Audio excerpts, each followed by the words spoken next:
to Good Morning San Diego. The time now is 7:26. The San Diego Union Tribune recently published an op-ed piece from San Marcos Mayor Rebecca Jones. In the piece, she asked how the Board of Supervisors posturing on immigration policy is helping the county. She joins us now to discuss this in greater detail. Mayor Jones, welcome back to KUSI. Please tell us about the op-ed piece. Give us the cliff notes. Well, basically, it was about local electeds. You know, it's a nonpartisan seat.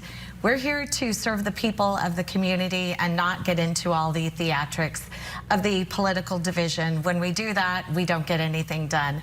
So if you look at San Marcos, we have a very long history of staying in our lane, doing our job, focusing on the things that people care about and that we're actually hired to do. That is keeping people safe, spending their money wisely, and making sure that they have a good quality of life. Yeah, but, and I understand that, you know, yeah. If we ever all come to the middle and kind of communicate, things would be better, as your neck of the woods would suggest. But does it work that way? I mean, the first thing you do is you label somebody left or right, and liberal or conservative.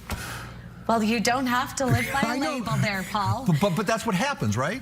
No, well, that's what we've allowed. Let me tell you a little bit about why I got involved and what drives me, because it's very different than most people. I really, honestly, I want to stay out of the politics of everything, because I know that when you bring politics into the job, you're not effective. I believe that I'm very effective, and here's why. You know, when I grew up in San Diego County, I don't know if you know that. I grew up in East County, so I'm an East County girl.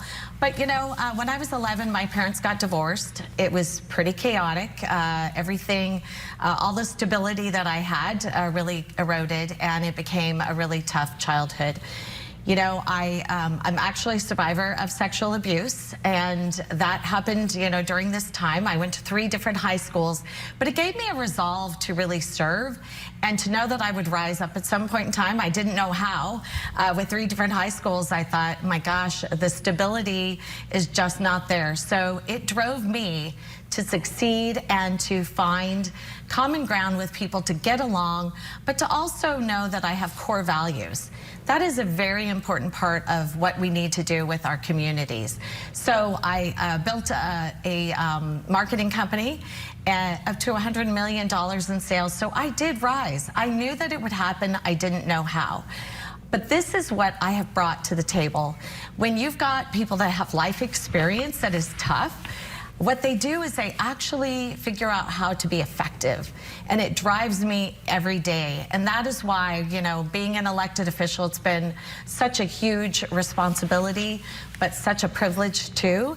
And, you know, when you look around San Marcos, you see something that is a great place to live. And whether you've been a Democrat or a Republican on our city council, we have always worked together for the betterment of everybody, for the quality of life of everyone. All right, but to bring it back to the topic at hand, we're going to talk about how this Board of Supervisors should not be going out and publicly saying, hey, we're not going to cooperate with ICE. That doesn't help the general cause. Why is that? I mean, isn't that they're supposed to, the Board of Supervisors are supposed to set our political direction, are they not? Well, here's the thing. At the end of the day, we all have to follow federal law and state law. There's no way around that. So what Sheriff Martinez said was, here are the laws, I'm following them, and basically you're not the boss of me, because my job is independent. I'm actually, she's elected, she's directly elected. And so the Board of Supervisors doesn't have the authority to do that. You look at different cities, they're like, oh, we're going to follow these laws and those laws. We don't have the authority. We have to follow state law and federal law. So we're in a difficult position as elected officials in cities. But the truth is, when we stay in our lane and we keep the theatrics out of it, we can stay focused on what we're supposed to do, and that is serve people. And that is honestly the core of what I was talking about in my opinion piece. And that is, stay in your lane, do your job, and you are serving the people that you are elected to serve, and you're doing what they want you to do. What are the odds of that happening? Say Paloma Aguirre wins the D1 race. What are the odds of the County Board of Supervisors? Then you would have 3 pretty liberal members of that board. What are the odds of them staying in their lane as it relates to immigration policy? Well, you know what, Paul? I can't actually predict what someone's going to think or do. I would hope that everyone starts thinking about what their job is. And their job is to stay out of the politics and serve people. And at the end of the day, we need to focus on the quality of life of our residents. And that should be done in every city and then also in the county.